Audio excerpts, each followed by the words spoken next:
21장 9절의 말씀입니다. 그래서 그 소크라테스 생각할 때 그 배부른 돼지보다 배고픈 소크라테스가 낫다 생각하는 사람이 낫다. 그 대굴 같은 집에서 그 악처와 같이 다투면서 사는 것보다 그 소크라테스 같이 도리어 그 개천에서 생각하면서 사는 그런 지성인이 낫다. 뭐 이런 얘기들을 하죠. 하지만 어떤 사람들은 그 악처가 있었기에 소크라테스가 있었다고 긍정적으로 생각하는 사람들이 있지만 성경은 우리들에게 이렇게 말씀하고 있습니다. 특히 성경은 지혜서를 이 잠언서와 전도서 그리고 욥기서를 지혜서라고 말하고 있는데 그 중에서 대표적인 이 지혜서는 이 잠언서죠. 이 잠언서는 1절서부터 9절은 지혜자에 대해서 얘기합니다. 물론 전도 그 후반부에 가면 현숙한 여인에 대해서 계속 얘기하고 있는데 이 지혜서에 대해서 얘기하고 있고 9절서부터 29절까지는 사실은 우리의 삶의 지침서로 행복 지침서, 승리 지침서로 우리에게 주십니다. 그래서 우리 크리스찬들이 어떻게 살아가면 이 세상에서 그리스도인으로 살아갈 수 있으며 승리할 수 있고 또 행복한 삶, 성공적인 삶을 살아갈 수 있는가를 우리들에게 말씀해 주고 있어요. 저는 교리적인 것을 빼고 우리 인간으로서 어떻게 승리하고 어떻게 크리스찬으로 살아가야 하는가, 선하게 살고 돈은 어떻게 꿔주고 뭐 이런 것을 얘기한다면 이 잠언서가 정말 우리 크리스찬의 모범적인 모습으로 보겠죠. 그런데 이것은 우리 크리스찬들이 어떻게 살아가야 하는가를 우리에게 말씀해 주는 그냥 일반적인 지혜서입니다. 그래서 우리 좀 전에도 본 것처럼 이 정직한 방법으로 돈을 벌라, 뭐 돈을 버는 방법에 대해서도 우리 크리스찬들은 정직하게 벌어야 된다, 뭐 이렇게 얘기했고 또 돈을 빌려줄 때도 돈을 빌려주지 마라, 뭐 이렇게까지 얘기를 하죠. 그런데 성경은 돈을 빌려주려면 받지 않을 생각으로 빌려주라 라고 얘기했죠.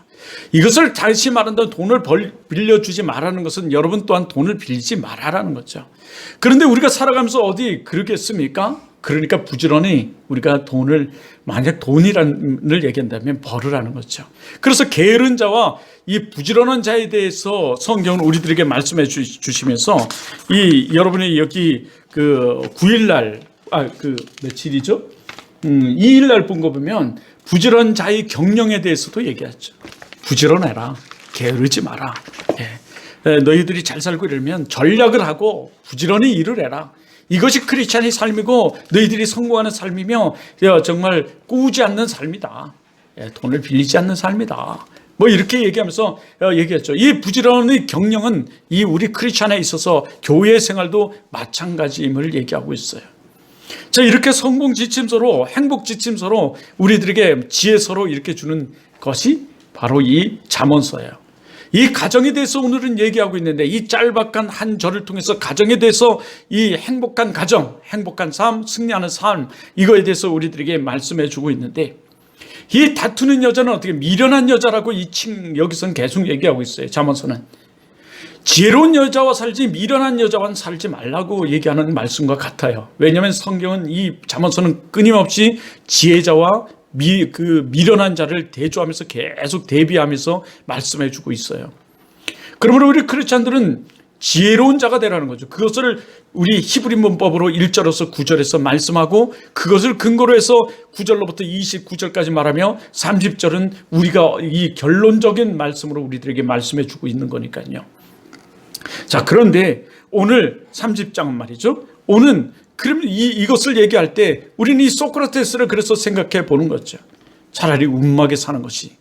제가 언젠가 지금 그 유튜브에 갑자기 며칠 올라가지도 않는데 우리 성도들은 얼마 안 되는데 거의 140조회 수가 이루고 또 하나는 100조회 수가 오른 게 하나 있는데 그것이 지금 한 9일 됐나요? 지지난주 설교에 사실은요. 그 설교를 목사님들이 제가 올려놓은 설교는 목사님들이 주로 많이 보고 모 교회 원주의 모 교회에도 참조를 해가지고 이렇게 많이 쓴다고 자기가 고백을 하는데요.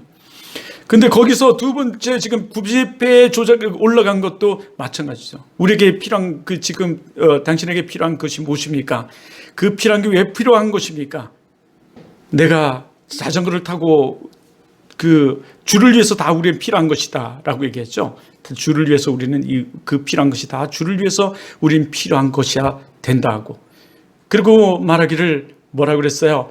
내가 자전거를 타고 다닐지라도 내가 복음을 전할 수 있다면 나는 차를 팔고 자전거를 타겠다. 기억나십니까? 왜? 그랬더니 어떤 목사가 전화가 왔어요. 내가 운막에 살면서 복음을 전할 수 있다면 나는 집을 팔고 운막에 살겠습니다. 간절한 복음의 그 증거, 복음의 전파에 대한 간절함이죠. 여러분은 지금 어떤 간절함을 가지고 있나요? 예, 이것은 우리 오늘 이 부분을 통해서 가정의 행복한 가정을 이루고자 하는 그 간절함 속에 정말 여러분이 우리가 어떤 가정을 이루어야 하는 것을 말하는데 그것을 성경은 천국 같은 가정이라 이렇게 제목을 붙이고 있어요. 아니, 이제 그 신약에 와서는 이 가정을 작은 천국이라고 말하고 있죠. 이 성경은 통정적으로 봐야 된다고 얘기하죠. 통정적으로, 통전이라는 게 뭐냐면 전체적으로 봐야 된다. 66권 전체를 뭘로? 하나님 말씀으로 하나로 봐야 된다라고 얘기해요. 이게 신학적인 얘기인데요. 그런데 우리는 단락으로 보는 것은 그 단락을 통해서 우리들에게 말씀해 주는 그 말씀을 통해서 통정적으로 볼 수 있는 눈이 우리에게 열려야 된다는 거죠. 이것을 열기 위해서는 많이 들어야 되고 또 성경을 많이 봐야 돼요. 두 가지가 우리에게 필요하죠. 그런데 우리가 이것을 보면 다투는 여인은 여인과 함께 사는 것, 여러분 바가지 긋는 여인 아내의 집에 사는 것, 다투기를 좋아하는 여자와 넓은 집에 사는 것, 이 다투는 여인을 뭘로 지금 얘기할까요? 사실은 우리가 살아가는데 참 가정이 행복하고요, 정말 가정이 평안해야 되는데 서로가 틀린 부분이 너무 많아요. 결혼해보면 서로 지성이 틀립니다. 살아온 환경이 틀려요. 경험이 틀리고 지성이 틀려요. 그런데 우리 크리스찬들은 참 감사하게도 뭘로 하나 돼야 돼요? 성서로 하나가 돼야 돼요. 성경은 이렇게 말하더라. 우리가 정말 우리의 생각은 너무나 짧거든요. 우리의 생각은 오류성이 너무나 많아요. 틀린 게 너무 많죠. 우리 잘못하는 사람들, 택하는 것마다 잘못된 것을 택하는 사람들은 다 뭐예요? 사실 부재 때문에 오거든요. 지성의 부재나 경험의 부재 때문에 와요. 그래서 잘못 선택하는 거죠. 부재라는 게 뭐냐? 부족함이에요. 부족해서, 지성이 부족하든가 경험이 부족해서. 그런데 그 부족한 사람은 자기의 그 부족한 것이 최고인지 알고 그것이 다 맞는 줄 알아요. 그냥 내가 선택하고 내가 가는 길이 다 이것이 틀리다, 이것이 그러다라는 것을 깨닫는다면 얼마나 좋겠습니까? 그런데 그렇지는 않아요. 죄 짓는 사람들은 계속 죄를 짓는데 그 죄성을 깨닫지 못해서 그래요. 자기가 하는 이 죄가 죄인지 아닌지 몰라서 그래요.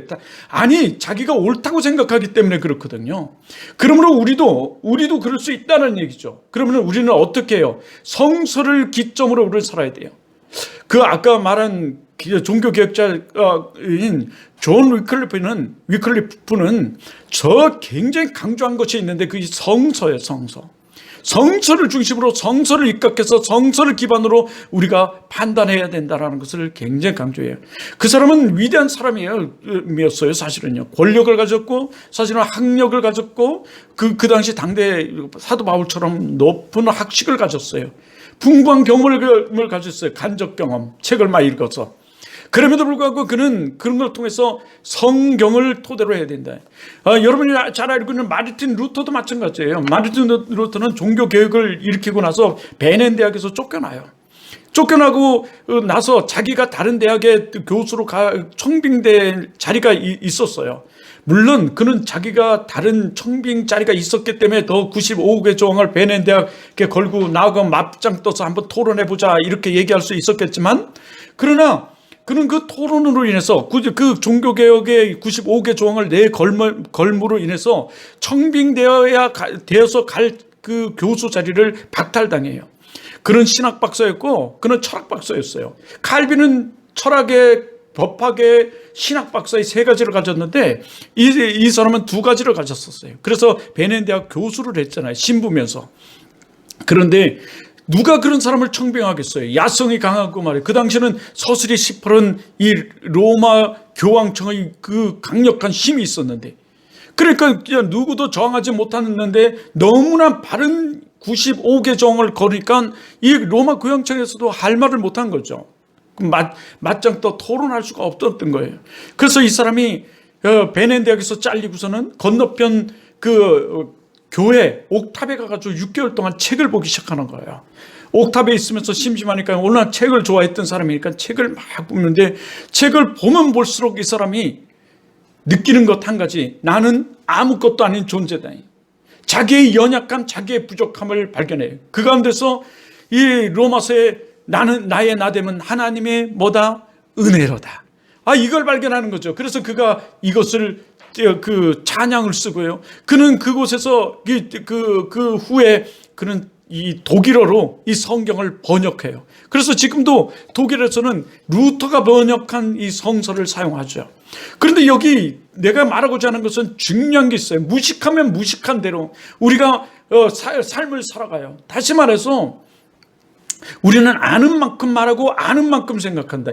아는 만큼 당연하죠. 우리는 아는 것 이상으로 생각할 수 없는 존재죠.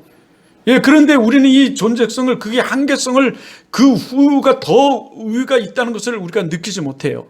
수요일날 우리 학생들에게 서울 가본 사람 했더니 몇 명 없더라고요. 그 중에 남산 가본 사람 했더니 몇 명 없어요. 남산에, 그 서울에 남산이 있다는 것을 아는 사람 했더니 남산이 있는가를 몰라요. 자기가 보는 그 세계보다 보지 못하는 세계가 더 크고 더 많은 것들이 있으며 같다는 것을 우리는 생각하지 못하는 거죠. 그것을 알기 위해서 우리는 공부를 해요. 간접적인 공부. 그 공부 중에서도 우리는 성서를 기점으로 해서 우리는 그러니까 부족하니까 성서를 기점으로 해서 살아가야 되는 거죠. 위클프가 말한 것처럼, 휴스가 말하는 것처럼, 요엘이 말하는 것처럼, 칼빈이 말하는 것처럼 성서를 기점으로 살아야 돼. 그런데 마틴 루터나 오늘 위슬레를 얘기할게요. 위슬레나 같은 공통점들이 있어요. 칼빈이나 철저한 말씀으로 살아가자는 거예요. 그게 뭐예요? 성서로 살아가자는 거죠.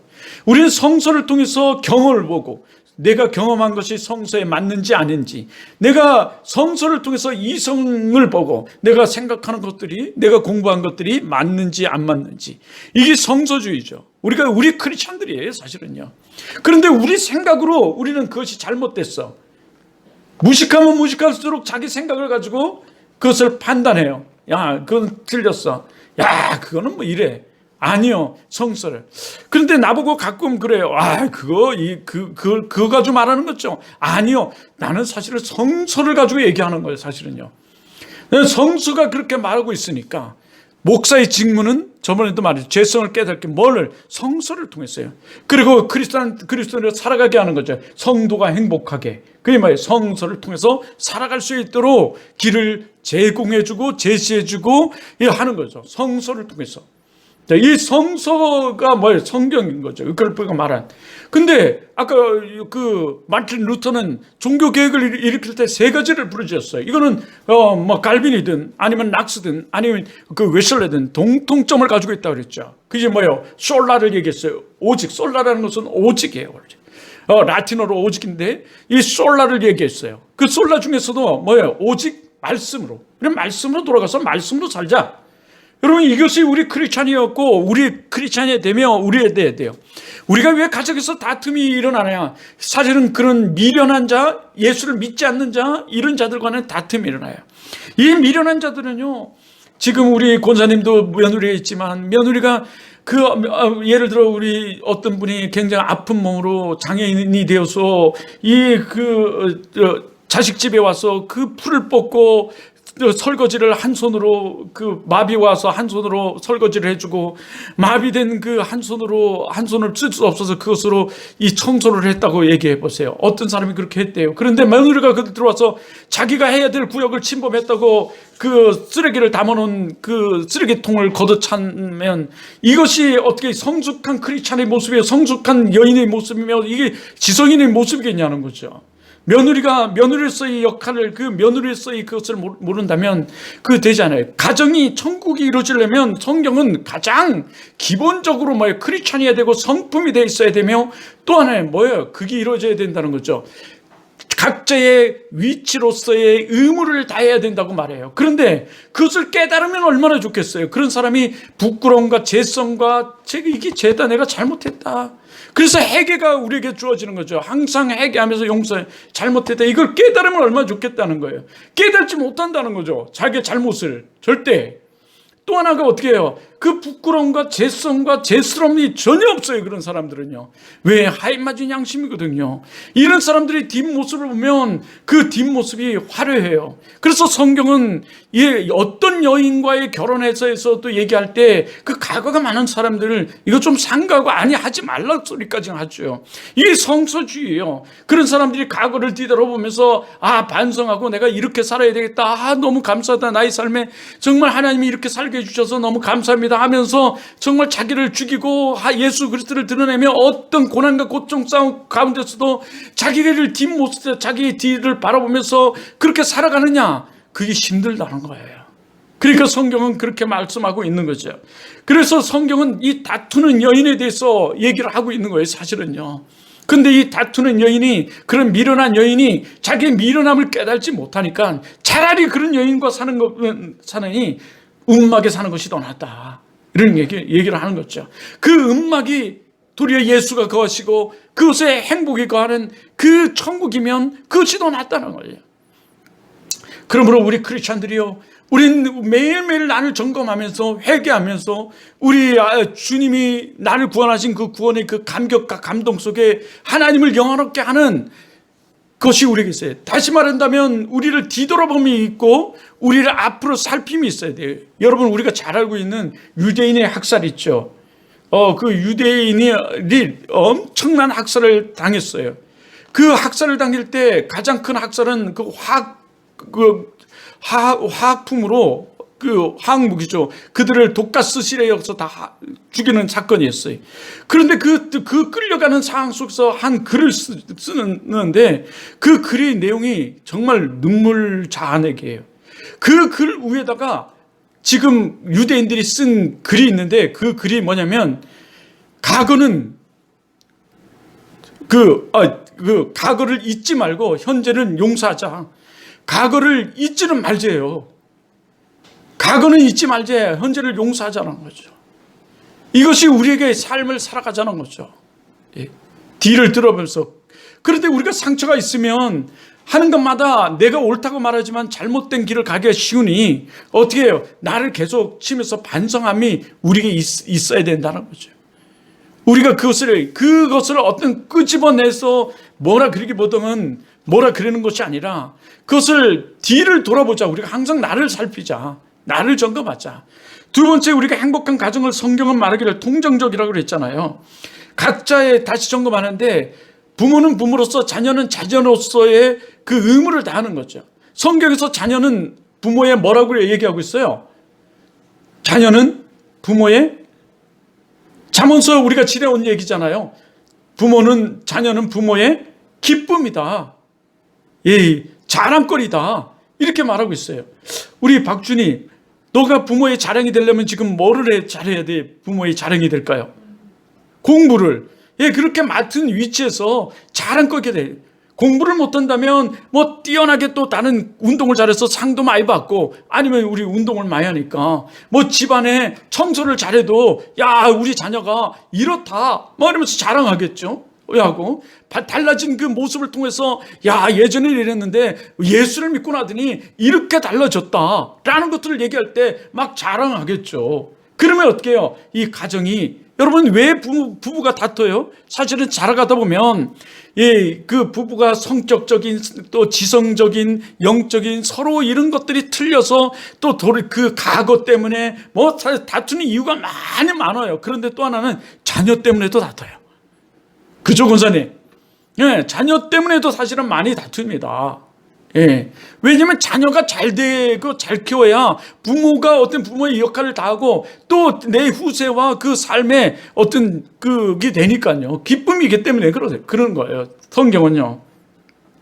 그러므로 자녀를 또 그 자녀가 참으로 좀 말썽을 많이 부리면 정말 무자식이 그죠.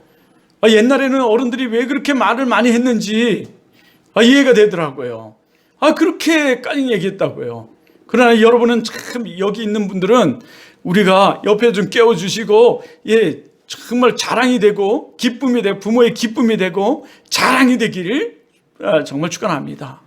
정말 그래요. 사실 노엽게라는, 자녀를 노엽게 하지 말라라고 말하는데, 이 노엽게라는 이 말 속에서도 사실은 이 자녀가 자랑이 될 때 노엽게가 되지 않아요. 자녀가 자녀로서의 그 삶을 자랑거리가 되게 잘 살아가게 하는 거, 이게 바로 그거예요. 예? 그러면 그 노염이 될 수가 없는 거죠. 자녀가 하나님을 영화롭게 하고 영광스러운 삶을 살아가게 만드는 거. 그러니까 그것을 통정적으로 통틀어서 말할 때, 통전이 아니죠. 그것을 말할 때 그것을 가르쳐 가정교육이라고 얘기하잖아요. 요즘도 많이 나오더라고요. 어떤 한 사람이 실수를 하고 어떤 사람이 잘못을 했을 때는 그 사람의 과거를 돌아가서 그 과거부터 보라고 얘기를 해요, 사실은요. 그것이 그 삶의 모습이에요. 현재만 보면 얼마나 좋겠어요. 우리 성경은 항상 현재를 보라 그래요. 근데 그 현재 뒤에는 뭐가 있어요? 과거가 있거든요. 우리는 이 현재를 통해서 또 뭐를 봐요? 미래를 봐요. 그런데 우리는 더 봐야 될 게 현재와 미래예요. 그런데 과거가 치유된다 되는 거죠. 그 과거와 현재 사이에 누가 있어요? 예수 그리스도가 있고, 이 현재와 미래 사이에 또 누가 있어요? 예수 그리스도가 있는 거죠. 다시 말해서 현재 우리는 예수 그리스도가 있어요. 자, 끊어버림이 우리에게 있어야 되는 걸 얘기해요. 그런데 그것을 늘 살핌으로 이루어진다는 거예요. 누가? 사도 바울은 그래서 내가 매일매일 이 십자가 앞에 나를 쳐 복종케 하고 나를 죽인다고 그랬어요. 나를 친다고. 이게 과거를 뒤돌아보는 거죠. 자, 오늘 이것을 얘기하면서 이렇게 다투는 여인과 함께 큰 집에 사는 것보다 움막에 사는 것이 더 낫다라고 얘기를 하는 거죠. 그런데 여기 굉장히 중요한 것들이 여기서 밑에서 이제 얘기하고 있는데, 어떤 가정이 천국 같은 가정입니까? 라고 얘기할 때 여러분 어떤 가정이 천국 같은 가정일까요? 우리 열심히 집중력을 다해가지고 우리 그거를 만들다 보니 너무 피곤해가지고 내비둬야 되겠다. 어떤 가정이 여러분 정말 행복한 가정일까요? 천국은 계속 이 가정은 작은 천국이라고 말하는데, 그렇거든요. 이 가정은 성경으로 우리는 성서주의라고 그랬잖아요. 성서주의, 우리는 물론 이렇게 얘기할 거예요. 행복한 가정. 우리는 그냥 원론적으로 그냥 행복한 가정. 그러면 행복한 가정은 어떻게 만들어지나요? 내 멋대로 살고 나 하고 싶은 대로 사는 가정이 행복한 건가요? 어떻게 해야지 행복한 가정이 이루어지는가 우리는 생각해야 되잖아요. 그래서 그 성경은 가정을 중심으로 해서 정말 가정을 중심으로, 어른을 중심으로 해서 그 가정들 예수 그리스도가 꼽히는 가정을 얘기하고 있는데, 그것을 성경 여기 우리 잠언서가 끊임없이 그것을 얘기해요. 지혜로운 자 지혜롭게 하라. 그래서 디테일하게 돈까지도 얘기하고 있는 거거든요. 사실은요. 미련하지 마라, 부지런해라, 뭐를 사랑하기를. 그런데 간단하게 얘기하기는 먼저 가정을 사랑해야 돼요. 그래서 가정을 사랑하는 것은 가정 구성원 하나하나를 사랑하는 거죠, 사실은요. 그런데 자기를 드러내기 시작하면 끈이 없어요. 근데 그러기 위해서는 서로가, 또 부부는 전혀 남남이 뭐 있잖아요. 서로 성격도 틀리고 환경도 틀리고 살아온 것도 틀린, 이 지식도 틀린, 생각도 틀린 사람이 만나다 보니까 트러블이 다툼이 많아요. 그러려면 어떻게 그것을 정말 가정을 사랑하는 그 행복한 가정으로 만들려면 자기가 죽지 않고서는 그게 만들어지지 않는 거죠. 근데 자기를 알아야 죽거든요. 자기가 어떤 사람인지. 그게 쉽지 않더라고요. 그리고 자기의 생각이, 그것이 옳은 것과 옳지 않은 것을 우리는 성경을 통해서 판단해야지만 그것이 가능하다는 거죠. 아는 만큼 사람은 말하고 아는 만큼 행동하기 때문에. 근데 자기가 모르는 그 세계가 있음을 인정하면서 우리가 더더욱 노력하고 더더욱 그 행함이 우리에게 주어져야 되는 거죠. 그런데 내가 하는 것마다, 내가 또 그 하는 것마다 잘못되는 그 인생을 산다면, 잘못된 것을 해왔다면, 또는 해왔다면, 아니면 지금 알고 있다면, 내가 생각하고 내가 가는 것이 잘못된다는 것을 알아야 되는데, 잘못됐다는 것을 알아야 되는데, 우린 그것을 알기가 힘들다는 거죠. 정말 그걸 안다면 얼마나 정말 좋겠어요. 근데 그것을 알지 못해요, 우리가. 우리 박준희가 하는 행동이 내가 옳고 그름을 네가 알고 잘못된 것을 알고 다시는 그것을 안 한다면 얼마나 좋겠냐고 말이죠. 근데 그것을 깨닫고 안다는 게 쉽지 않다는 거죠. 자기는 자기 입장에서 생각하니까 그것은 항상 옳다고 생각하거든요. 그런데도 불구하고 자기의 한계성 때문에. 자, 성경은 그렇게 말씀하고 있어요. 그래서 성서를 중심으로 해서 봐라.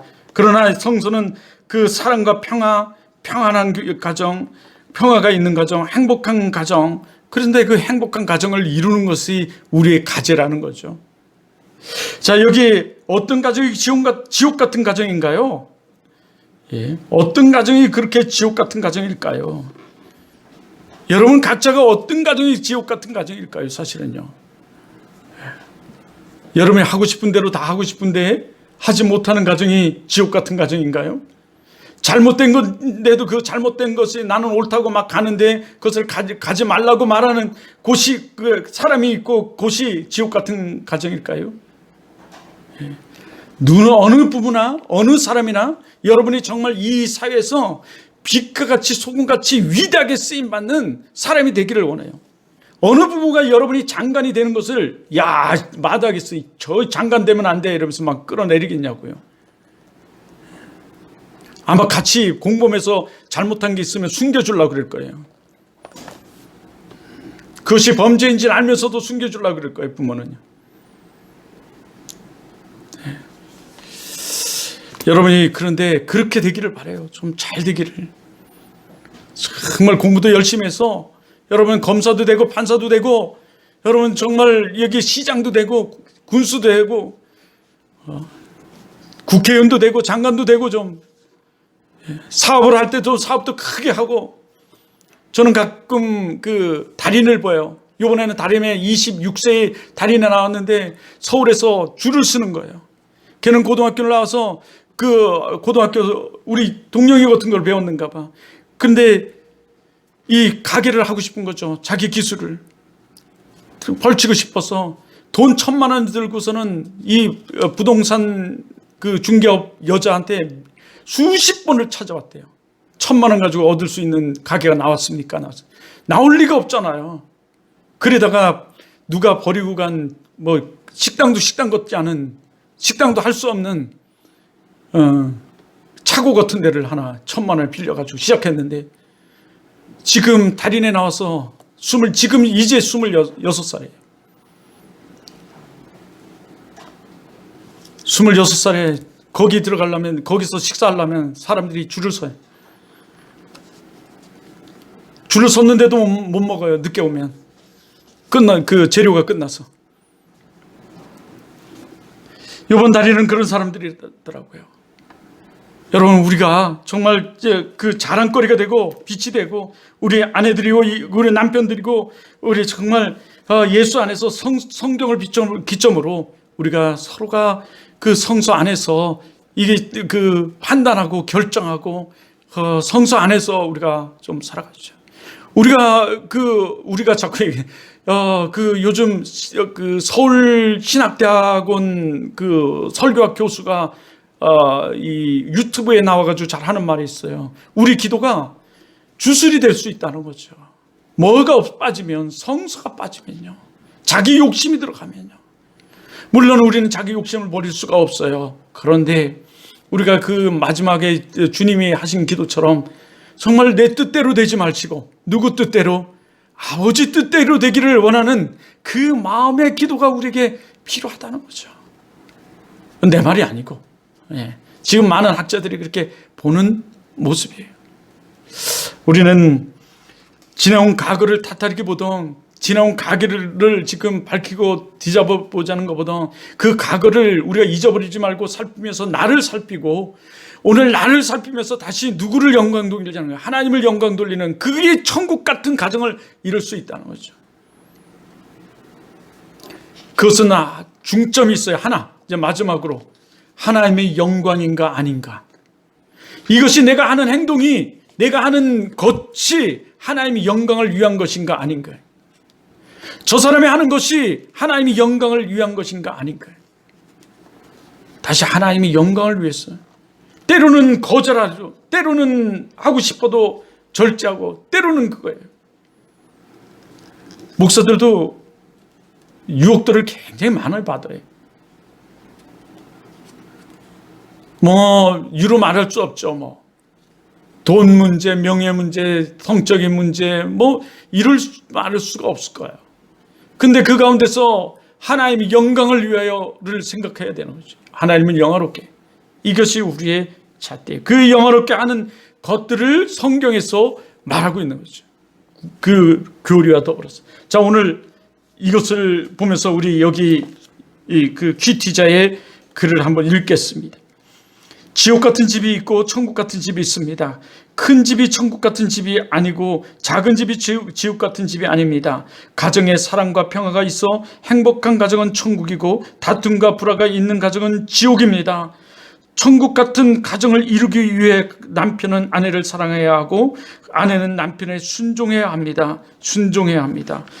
사랑하고 순종. 가정에는 평화가 중요합니다. 가정의 평화가 천국이요 행복입니다. 이건 원론적인 얘기예요, 사실은. 맞죠? 누구나 다 이것을 원하죠. 원론적인 이야기인데 그 원론적인 이야기인 원론적인 이 말을 우리가 꿈꾸고 바라고 소망하면서 이루어가야 하는데 이 이루어가는 가정이 성서적인 가정이라고 하죠. 자, 기도하겠습니다. 사랑의 하나님, 감사하고 고맙습니다. 정말 우리 한 사람 한 사람, 그리고 한 가정 한 가정이 사랑과 화평과 행복이 가득 찬 사람, 가득 찬 가정 이루어가게 하여 주옵소서. 그래서 하나님 죄를 멀리하고 죄를 가까이 하지 않으며 하나님 죄악된 세상을 하나님 뒤돌아보며 반성하고 회개하며 다시금 그 같은 것에 빠지지 아니하고 더 나아가 성서가 하나님께서 말씀하시는 말씀을 따라 살아가고 판단하고 생각할 수 있는 우리들 되게 하여 주시옵소서. 주의 크신 은혜 감사하며 예수 그리스도의 이름으로 기도드립니다. 아멘. 자, 우리 찬양하고 우리 함께 기도해요. 이번에 기도할 때 여러분 우리 함께 기도할 때 우리 여기 옆에 보면 주여 우리 여러분 이 주보입니다, 그렇죠? 주보 어디 보라 그러면 잘 봐. 주여 하늘문을 여사 원주 사랑의 교회에 은혜를 베풀어 주옵소서. 주여 하늘문을 여사 원주 사랑의 교회에 기적을 베풀어 주시옵소서. 주여 하늘문을 여사 우리 성도들의 가정에 은혜와 기적을 베풀어 주옵소서. 주여 하늘문을 여사 우리 성도들의 삶에 은혜와 기적을 베풀어 주옵소서. 정말 우리 교회에 은혜를 베푸셔서 우리 한 사람 한 사람들이 축복의 사람 되고 그 축복의 간증자가 되고 또 축복의 역전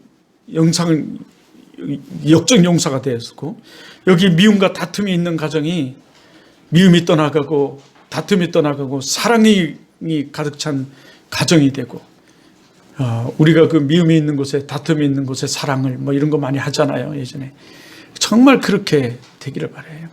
그리고 정말 기적이 일어나서 이 빈자리들이 참 믿음 좋은 사람들로 가득 채워지기를 바라요.